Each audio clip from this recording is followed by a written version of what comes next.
Hey guys, so a few eagle-eyed viewers have noticed that I am at a different filming location. So it's very similar to the old ones. I know how they picked it up. I try to keep it pretty much the same, but yeah, I moved to a new place like 5 months ago, and I thought I'd give you a quick tour where I spend my entire day, where I film, practice, everything. So now before I get into the room, you enter the layer by being greeted by this guitar, which is a painting of my band in Vegas. That's me over here. This painting was done by Isto James. He's one of my best friends. He's a great painter. He has his own YouTube channel. We'll put that up on the screen here. And that's him right there. He's also a great bass player. And he was in the group as well. And he gave me this for my birthday a couple years ago. Very, very cool. So this kind of enters the studio. And then guys, come on in. I'll show you where I spend my whole day. So first of all, I'll just kind of take you around the room. So up here, this is a handwritten transcription by Steve I that he did when he was at the Berklee School of Music. Very, very cool. It's of Santana's Europa. So this is his handwritten notes that he did for, I guess, maybe an assignment. And if you go over here, I know I'm supposed to go this way in the room, but over here, it's the same thing, but he wrote it out in full score. And it's a lot bigger, so it's got to go over here. So that's my Steve I transcriptions, and that's one thing that you're going to get in my house throughout not only in this room, but throughout the entire house, is that it's all music and guitar, mostly music, guitar, and pictures of my grandparents and my animals. And that's it. So I'm a single guy that lives alone with his dog, so I can pretty much put whatever up on the walls. As long as Chaplin agrees with it, and he lets me do pretty much. Speaking of Chaplin, now this is usually where I'm sitting, where I'm filming the lessons. I'm sitting here, but in reality, 99% of the time, this is where Chaplin hangs out, and he's my best buddy. So this is Chaplin, and this is his spot for most of the week while I sit in here and I work.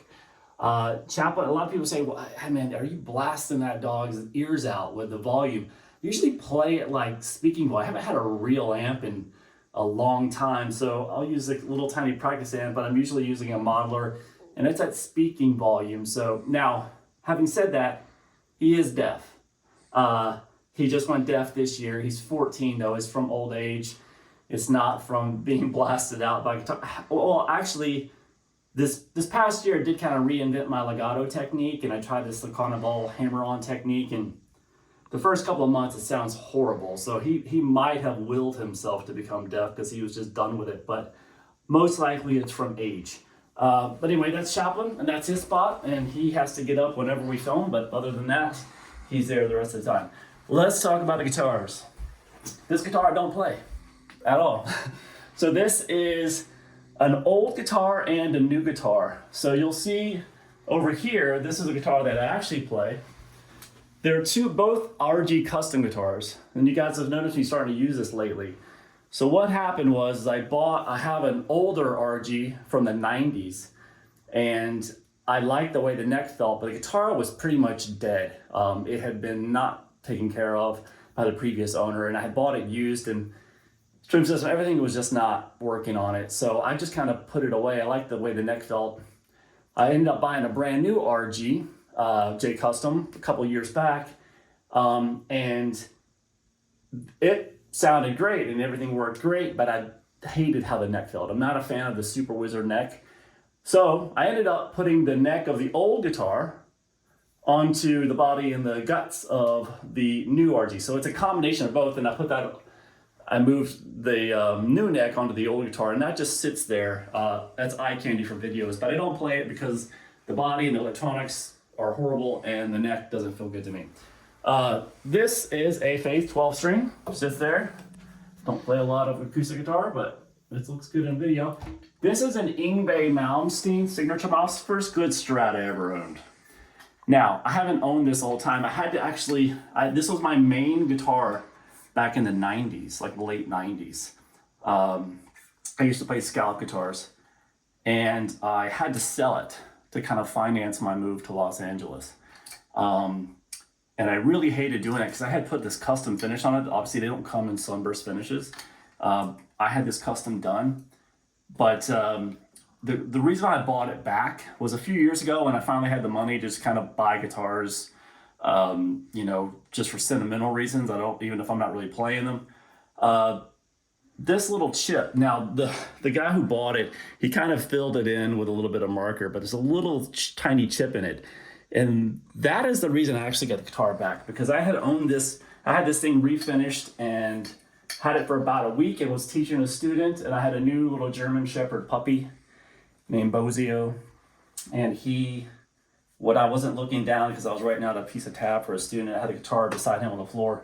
He gnawed on this, and he was just a little puppy, and he took a chip out of it, I had it repainted for like a week. And I'm like, oh, but now I got the guitar back just because I wanted what he did to it. So I have this entire guitar for the chip. It's a great Strat though too, but I just don't play scallop guitar, so I never play it. But if I ever do play scallops again, I'll definitely use this a lot. But I got it for the chip because I miss my dog, and that he took a good chunk out of it. This is my Guitar Tech's Les Paul. I play it in videos, but I don't play it any other time because I'm just not a Les Paul fan. We talked about this guitar. This guitar you've seen a lot. This is actually probably not a very expensive guitar. I mean, this was bought as a stage backup for the same Vegas band I showed you. And I kind of just made it my humbucker guitar for the channel. It does not have the original pickups in it. It's got I upgraded to the Petrucci liquid fire pickups, but this is the low end model. This is like a JP100. You can't get these anymore. This is like 10 years old or more. And, but it's a solid guitar, and with the pickups, it sounds good. So you guys have seen it probably hundreds of times. All right, so then we get over to my standing desk, because half the time I stand. I don't like sitting down all day, so it's healthy to have a standing desk. So this is a bunch of picks that I do this like once a year. I kind of experiment with a bunch of different picks, and it's like 50 picks here that I'm currently going through and trying to figure out ones. Yeah, you might want to change it. You might be missing something that you didn't have before, so every once I get inspired to do that. This is my my Amish fireplace. This works well. I don't even know if you can call it an Amish fireplace anymore. You get canceled, but it's a fake fireplace, but it works. Actually, you can probably call it. There's no Amish people on YouTube. That's kind of against their thing. So Amish fireplace it is. And then we got all my autographs. This is more Steve Iscore stuff, handwritten Steve Iscore. Steve himself. He sent me this when I was like 14. It's a little bit faded now. That's an actual pick he used, my Guitar Tech gave me. Eric Johnson, of course. And then we get to the albums. This is like my favorite ambient album by Yancey and Alex. Signed by Yancey, you can barely see it. And there's me and Yancey right there. And that's their autograph again. YouTube awards is the stuff that YouTube, this is the plaque that YouTube sends you when you get a channel that hits 1 million subscribers. So I don't know, it's kind of like a flex, right? But it's, you know what, it's mostly bots, right? So but it's a whole hell of a lot of bots. So that's something that's at least. And then the albums up here, that's obviously Steve I's Passion Warfare, the most pivotal album in my life, signed by Steve. Eric Johnson's live album, Live in Austin, which I think is the greatest live album of all time. People argue with me, but that's signed by him. Avi Musicom, also one of my very pivotal, signed by him. This is my granddad's license plate, because he had a Purple Heart license plate because he was injured in World War II. And then after he passed away, my grandmother had this license plate for like 10 years. So I got to keep it. I snagged it. Anyway, let's work our way over to the real desk. So you can see right here, this is my Helix and stuff. Just sitting here when I'm ready to plug in whatever. I have a little positive grid spark amp that just sits on itself and kind of aimed at me. So it's usually if I'm practicing or if I'm transcribing music, I'm using that. And this is the desk. I got really lucky with this desk because when I came over here and I had to find a new place, I was like, okay. And I've been kind of researching. I go into this place and I look in this room, and this thing is like, there's like a little cutout in the room. And I'm like, this is a perfect place to put a desk, and it saves me lots of room to film and all that stuff. So I measured this space. I think it was like 72 inches. I can't remember. And I just went and I ordered a desk that I knew would fit. I needed a desk that'll fit an 88 key keyboard. And it had to be able to fit all my monitors and the studio monitors and everything up on one shelf. So found a desk that did it. I was like, please let this fit. And I did not know until I moved in. I had this desk in here and I spent 4 hours putting it together.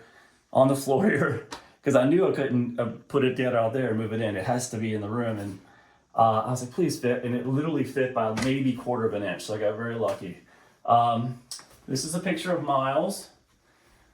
He's my other dog that doesn't live with me. He lives with my ex, but I get to see him a couple times a week. So I keep him right there. And this right here, actually on the other side, is very sentimental to me. Now you're probably like, wow, this guy really likes Pepsi.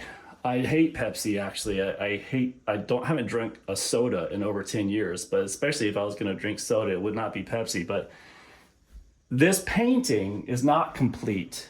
My granddad, it's very close to my grandparents.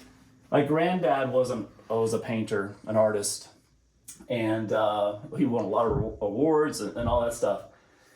Late in life, one of the downtown area where I grew up in Greensboro, North Carolina, is kind of an old downtown area, and those big pictures and advertisements, they used to do it on the side of buildings back in the 20s.